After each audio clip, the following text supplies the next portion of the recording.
고요한 명상의 시간, 잠시 이 영상을 공유하는 것으로 지혜를 나누는 법보시를 실천해 보시는 것은 어떨까요? 여러분의 작은 손길이 누군가의 마음에 평화의 씨앗을 심을 수 있습니다. 이제 마음을 열고 깊은 지혜의 이야기에 귀 기울여 주시기 바랍니다. 우리는 수많은 인연의 그물 속에서 살아갑니다.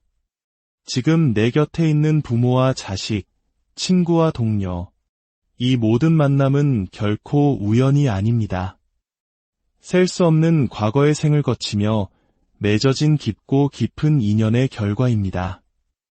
그렇기에 부처님께서는 그 어떤 가르침보다도 효심의 중요성을 강조하셨습니다. 부모님은 수많은 생을 거듭하며 나를 낳고 길러 마침내 깨달음의 길로 나아갈 수 있는 귀한 몸을 주신 분들입니다. 그 은혜는 하늘보다 높고 바다보다 깊으니 부모의 은혜를 갚고자 하는 마음이야말로 모든 수행의 시작이라고 하셨습니다. 나아가 부처님께서는 자식된 도리로서 마땅히 실천해야 할 5가지를 친절히 일러주셨습니다. 첫째, 부모님을 봉양함에 부족함이 없게 할 것이요. 둘째, 무슨 일이든 먼저 부모님께 여쭈어 지혜를 구할 것이며. 셋째, 부모님의 뜻을 존중하고 거스르지 않으며. 넷째, 부모님의 바른 가르침을 어기지 않고. 다섯째, 부모님께서 이어오신 바른 가업을 끊어지지 않게 하는 것입니다.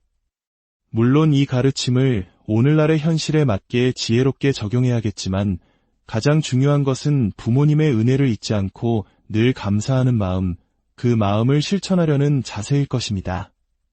오늘 이 시간 나는 과연 그 크나큰 은혜에 보답하며 살고 있는지 스스로를 돌아보는 고요한 성찰의 시간이 되기를 바랍니다. 오늘 우리가 함께 떠나볼 마음의 여정은 가장 어둡고 고통스러운 곳, 바로 지옥의 문을 열어 중생을 구원하고자 했던 한 위대한 보살님의 이야기입니다. 수많은 불교 경전 중에서도 한국인들에게 가장 널리 알려지고 사랑받는 경전 중 하나가 바로 지장경입니다. 이 경전은 석가모니 부처님께서 도리천에 오르시어 당신을 낳아주신 어머니 마야 부인을 위해 설법하신 내용을 담고 있습니다. 돌아가신 부모님이나 조상님들을 지옥의 고통에서 벗어나게 하여 극락왕생하도록 이끄는 공덕이 담겨 있기에 우리나라에서는 전통적으로 49제나 백중, 그리고 천도제 때 이 지장경을 독송하며 지장보살님의 가피를 기원해왔습니다. 이 경전의 주인공이신 지장보살님은 우리에게 아주 특별한 서원으로 알려져 있습니다. 지옥이 텅 비기 전까지는 결코 성불하지 않으리라. 모든 중생이 구제되기 전까지는 결코 부처의 경지에 오르지 않으리라. 이 얼마나 숭고하고 거룩한 약속입니까? 모든 중생이 깨달음을 얻을 때까지 단 한 명의 영혼이라도 지옥에서 고통받고 있다면 기꺼이 자신의 성부를 미루고 그들을 구원하겠다는 위대한 서원. 이 때문에 우리는 지장보살님을 대원본존, 즉 크나큰 서원을 세우신 근본이 되는 존귀한 분이라 부릅니다. 석가모니 부처님께서 열반에 드신 후 미래의 부처님이신 미륵불이 이 땅에 오시기까지 그 기나긴 시간 동안 고통받는 중생들을 구제하는 책임을 부처님으로부터 부여받은 분이 바로 지장보살님이십니다. 특히 지옥, 악이, 축생의 사막도에 떨어져 가장 극심한 고통을 겪는 중생들을 구원하고자 하는 것이 그분의 가장 큰 서원입니다. 그렇다면 지장보살님은 어떤 모습으로 우리 곁에 계실까요? 대부분의 보살님들이 화려한 보관을 쓰고 아름다운 장신구로 몸을 장엄하고 있는 것과는 달리 지장보살님은 우리 주변에서 흔히 볼 수 있는 스님의 모습, 즉 머리를 깎고 가사를 입은 모습으로 표현됩니다. 이는 가장 낮은 곳의 중생들에게 더 가깝고 친근하게 다가가 그들을 구제하려는 깊은 자비심의 표현입니다.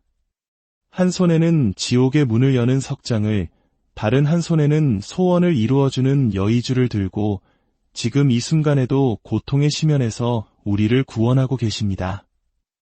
지장경에는 위대한 서원이 어떻게 시작되었는지에 대한 가슴 아픈 이야기가 담겨 있습니다. 헤아릴 수 없이 먼 과거, 각화정자 대왕열애라는 부처님이 세상에 계셨습니다. 그 부처님께서 열반하신 뒤 한 바라문 가문에 지극한 효심과 깊은 복덕을 지닌 딸이 태어났습니다. 그녀는 모든 이의 사랑과 존경을 받았지만 그녀의 어머니는 안타깝게도 그릇된 가르침을 믿어 부처님의 법을 업신여겼습니다. 딸이 아무리 간청해도 어머니는 뜻을 굽히지 않았고 결국 그릇된 믿음 속에 살다가 목숨을 다한 뒤 가장 끔찍한 지옥인 무간지옥에 떨어지고 말았습니다. 어머니가 살아생전 지은 죄를 알고 있던 딸은 어머니를 구원하기 위해 자신의 집을 팔아 온갖 향과 꽃, 귀한 공양물을 마련하여 부처님 탑에 공양을 올렸습니다.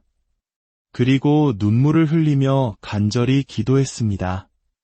부처님, 저의 어머님은 지금 어디에 계시나이까? 부디 저에게 길을 알려주소서. 그녀의 효심에 감동한 것일까요? 공중에서 각화정자 대왕열의 부처님의 목소리가 들려왔습니다. 집으로 돌아가 단정히 앉아 나의 이름을 부르며 염불하거라.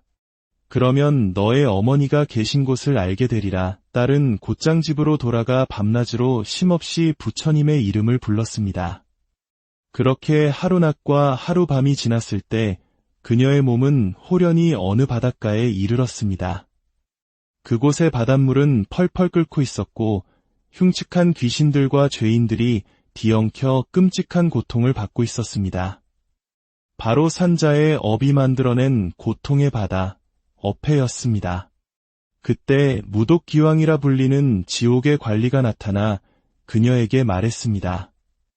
거룩한 보살님이시여, 이곳은 부처님의 위실력이나 지극한 선업의 힘이 아니고서는 결코 올 수 없는 곳입니다.